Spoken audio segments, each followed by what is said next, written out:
carry on with the rest of the conversation. Let's not forget these couple of really important things. Well, I think Juliet kind of hit the nail on the head. This report was done before the COVID pandemic, before the financial crisis situation we've got going on. If you look at the situation at the moment, you've got people who haven't got debt getting into debt. One of the main contributors to that debt is utilities. So your water, your gas, your electric. My daughter's an example.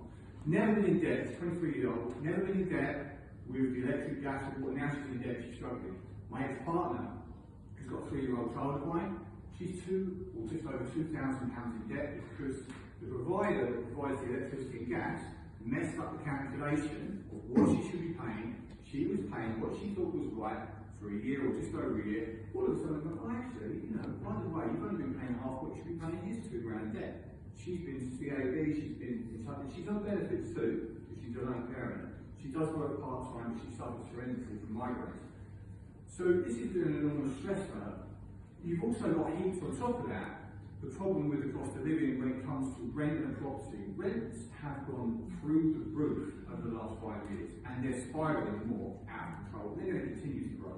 And the big problem there is supply and demand. There's not enough housing. Now the government will always say, we can't afford to build council houses. We prefer to palm it out to housing associations. That's not a really good solution because most of those housing associations charge more anyway than basic social housing from the council, and a percentage of what they build gets sold off, right?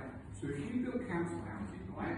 So say let's pick a figure. So 4 years, you're going to build 4 million homes per year, yeah?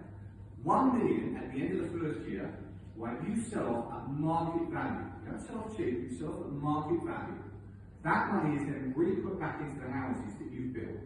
So over that 4-year period, you've got 12 million social housing homes, of which 4 million, which would make 6 million, which I think 4 million homes a year over 4 years is total 16. But 4 million you sold to pay for the 12 that you just built. So there's your answer, you can't afford it. When you talk about utilities, now I know if you look at the manifesto for UK Reform, if you look at the manifesto for the Workers' Party, they're both turning around saying that they want to bring utilities back in-house. I agree with that. Now, when it was talked about last year, it was talked about, I think it was the Guardian newspaper that said it would cost £1.5 billion. Right? It's probably going to cost a bit more than that. That was the figure I saw in the paper. We can't afford it, said the government. Okay, fair enough, you can't afford it. The Water Board, with their scandal over sewage, have now turned around and said they need, I think it's 94 or 96 billion pounds. And they've actually asked the government for that. Now, I don't know if the government's going to pay it, but I'm sure they'll help.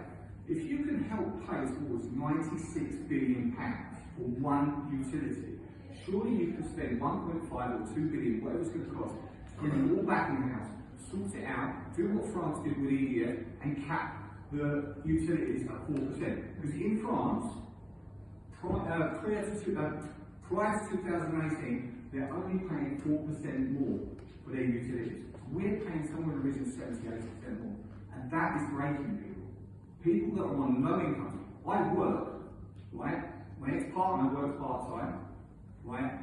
She's in huge debt. I live in a room. I'm lucky because I've just been through bankruptcy, so obviously I need to be somewhere where I'm going to be, kind of flat or anything when you go through bankruptcy. But the point is, I've struggled. I know she's struggling. I'm doing my best to help her. But this should not be happening, especially to people who are working, who are in a position where they should be trying to get ahead even a little bit. And for the government to be turning around and saying, everyone needs to save, I think they need a reality check because things aren't right. Things have to change. Thank you. So what I took from conversation with James earlier was it'd be easy to listen to your suggestion to go, we can't afford to do that, it's silly, but I think it's important to look at the research and hear the stories and realise we can't afford not to do something. To just sit there and say we can't afford to do that, so we're not going to do anything, or we're going to tinker around the edges of the system that our friends have really brought out powerfully is broken. But just let's keep going. We don't necessarily need to burn it all down and build a brand new one. We know some of the solutions. If we integrate them and embed them, we can make things intuitively better. I hope you've been provoked. I certainly have. And so what I'd like to do is invite those of you who've been generous in listening. Thank you, friends on the panel. And the heads up that we gave you when we invited you to speak was that we're probably going to have a wide range of discussion that touches on things like physicality, touches on problem debt or debt that's burdensome. But I didn't give you very much more of a head start than that.